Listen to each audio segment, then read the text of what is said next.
hakuna ambacho tunaweza tukakifanya. Mheshimiwa Mwenyekiti na Mheshimiwa Mkuu wa Mkoa, wakati naingia kwenye halmashauri hii nilipokea matatizo makubwa manne.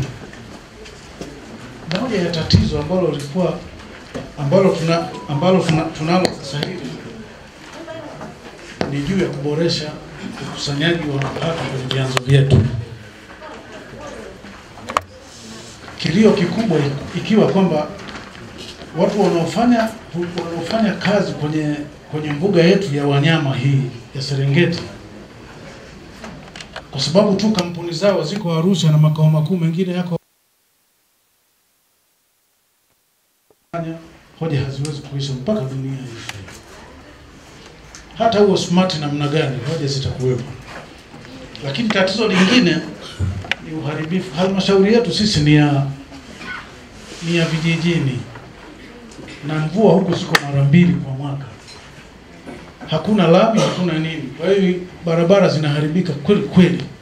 Na mkakati ikawa kwamba tupate jitu la kushindilia pamoja na bulldozer lingine la kuchimba ili kurekebisha hizo barabara zetu. Lakini tatizo liloibuka lingine sasa hivi ni la uchafu wa mji. Kwa sababu ya wakandarasi wakifanya mwezi mmoja miwili wanaondoka, hawataki kukusanya huo uchafu. Kwa hivyo tuna kazi kubwa ya kununua. Sasa matatizo haya yote kwamba yanaweza yakatibiwa na uboreshaji wa ukusanyaji wa tozo zetu mbalimbali ambazo kimatakwa, kisheria, kitaratibu, kikanuni na miongozo ya serikali inabidi tulipwe. Juhudi zilifanyika chini ya Mheshimiwa DC pale na Mheshimiwa Makamu na Mheshimiwa Mwenyekiti ya kwenda kuzungumza jinsi gani tutakapata tozo zetu kutoka mbuga ya Serengeti. Tukafanya juhudi hiyo na kwa hakika tulifanikiwa kuonana na Katibu Mkuu wa Maliasili na Utalii wa wizara ile na timu yake yote ya TANAPA na TAWA na TAWIRI na wote tukakutana Arusha. Majibu ya safari ile tayari yameshapata mwarobaini, kwa sababu alipokuja Katibu Mkuu hapa juzi tu kama wiki 2 zilizopita au 3 kuja kukagua eneo la uwanja wa ndege, akasema kwamba mnasubiri barua tu, lakini hilo jambo lenu serikali imeshalipitisha. Kwa hivyo watakuja kulipa Serengeti ambapo watatolea huduma na si Arusha na si mahala pengine. Kwa hiyo subirini barua tu. Maneno hayo yamesemwa akiwepo makamu mwenyekiti wa halmashauri. Kwa hivyo sasa matatizo haya yote ya madeni pamoja na haya niliyozungumza, mwarobaini wake ni kuongeza na kuboresha ukusanyaji wa mapato yetu ambao tunastahili kuyapata. Kwa mwaka huu tumetenga bilioni 7. Tumetoka huku chini sasa tunaenda kwenye bilioni 7. Kuna kiwango kimepangwa cha kulipa madeni haya. Nadhani niko sawa sawa. Niko sawa. Kwa hivyo sasa tunaendelea kupunguza haya madeni huku tukiendelea na umakini wa kuboresha mapato yetu ya ukusanyaji mapato yetu. Na matatizo mengine haya mengine niliyotaja yatapata ufumbuzi. Naomba kuwasilisha. Utusaidie. Unajua ninukuu na lugha ya kiongozi mmoja wa nchi hii alisema kwamba nchi sio maskini, lakini pia Serengeti niseme sio maskini. Tuna pesa nyingi sana, tuna mapato mengi sana. Laiti kama haya mapato yangekusanywa yote kama haya, kwa mfano watu wa makampuni ya ndege na hao wanaolipia kule Arusha wakalipia hapa, lakini hizi tozo za barabarani pia zikakubalika, tutakuwa na mapato mengi sana. Kwa hiyo kiasi ya kwamba hili deni ni dogo sana, lingelipika haraka na tukaendelea na mambo mengine.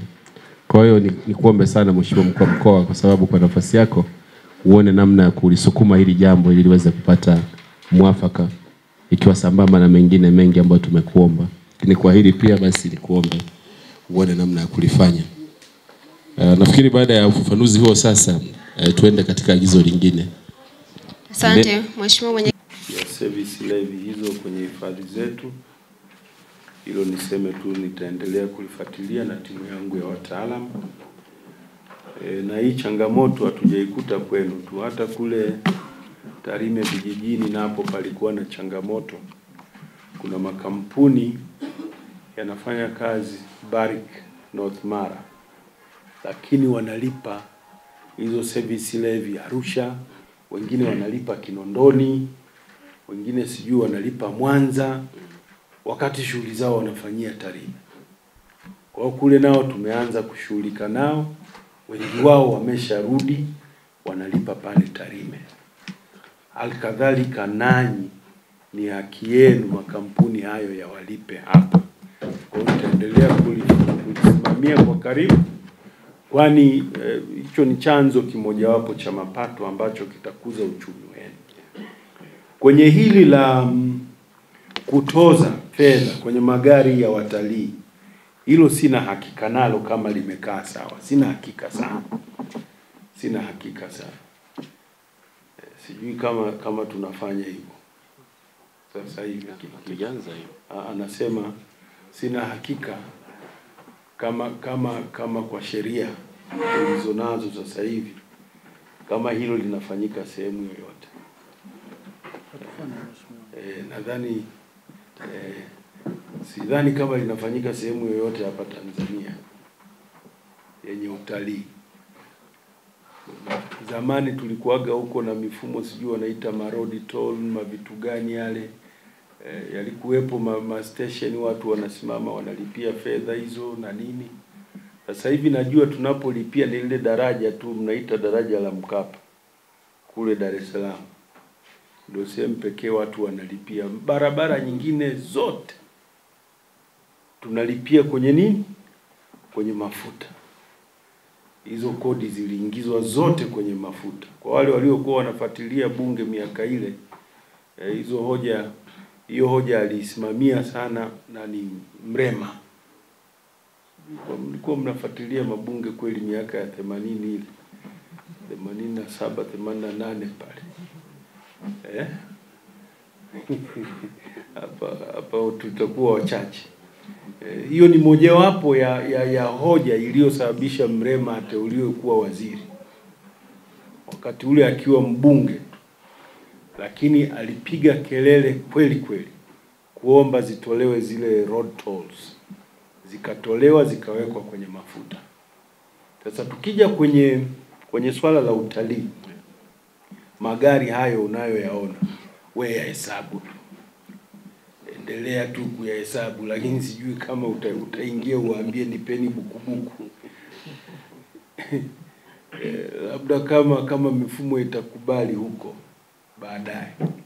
Lakini kwa sasa sehemu pekee ambapo wanajua, sidhani kama wanalipia magari pase, isipokuwa wanalipia watalii wenyewe ni wakati wanaingia kwenye zile hifadhi. Lakini magari haya wakishapata leseni zao zile na nini, ni nchi nzima wanaoperate. Ndio maana huku barabara zako na zenyewe anatengeneza TANROADS. Hizo fedha nchi nzima zinakusanya zinakuja kutengeneza na barabara zako. Ingawa barabara zako nyingi hali ni mbaya. Zina hali mbaya sana barabara za Serengeti. Tunajitahidi kujenga hoja barabara hizi zitengenezwe.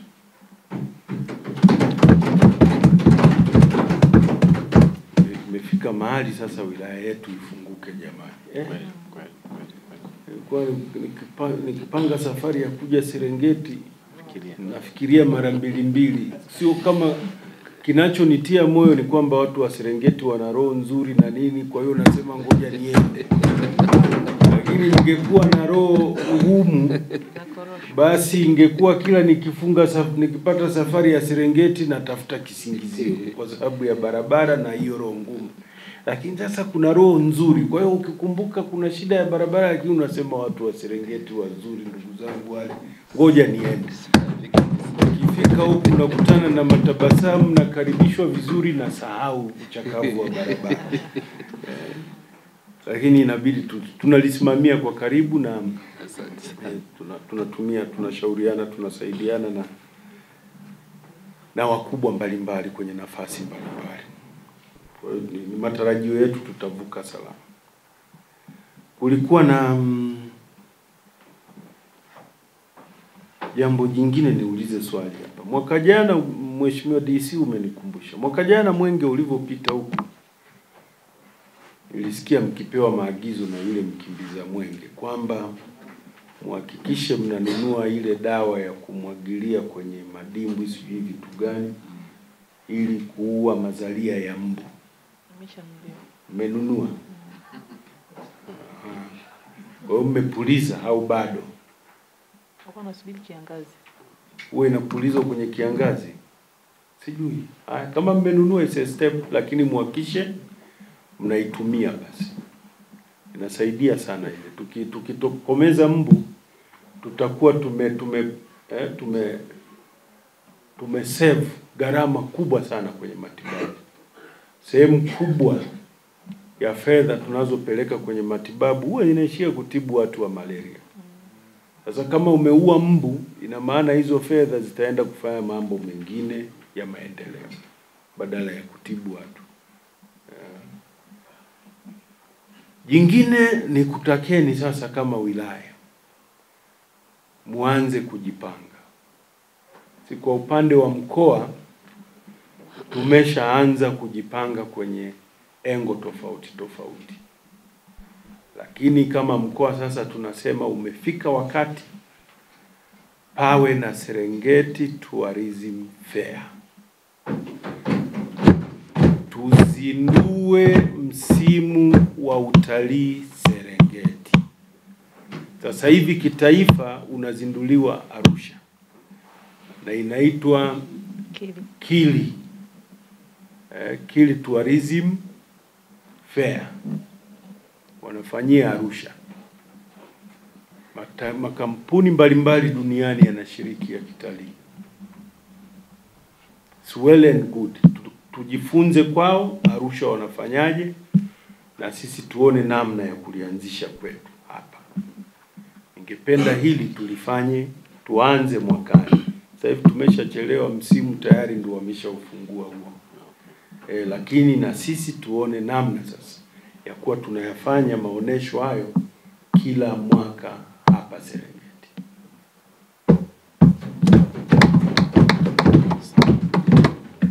Rasi na ile timu yako ile ya wale manguli hodari wale, muanze kulifanyia kazi ile. Tutatafuta wadau wa kusupport, lakini liende kama tulivyofanya yale maonesho ya madini yakafana na kila mtu ameiona mara katika mwanga tofauti. Ni lengo la serikali ya mkoa wetu ujulikane ulivyo imara na sio mkoa wa mapanga. Ule wa mapanga umepitwa na nini? Na wakati. Sasa hizi tunataka tuonekane ni mkoa wa hela na fursa. Na kweli huku kuna fursa hasa. Sasa hizo ndo tujinadi nazo. Kuna watu wengi sasa hivi wananipigia simu. Wengine wenyeji wa huku wanasema hivi, kumbe huo mkoa wetu huko hivyo. Naomba nitafutie kiwanja. Naomba nitafutie wapi? Wengine wananiuliza nikitaka hivi kuwekeza sasa hivi niende wilaya gani? Nazitaja. Sasa nataja zote na Serengeti ikiwemo. Naambia inategemea unataka kuwekeza kwenye nini. Ukitaka utalii, Serengeti. Ukitaka madini, Serengeti na wilaya nyingine zote unapata. Ufugaji, Serengeti na wilaya nyingine zote inakubali. Kilimo, Serengeti na wilaya nyingine zote ni wewe tu.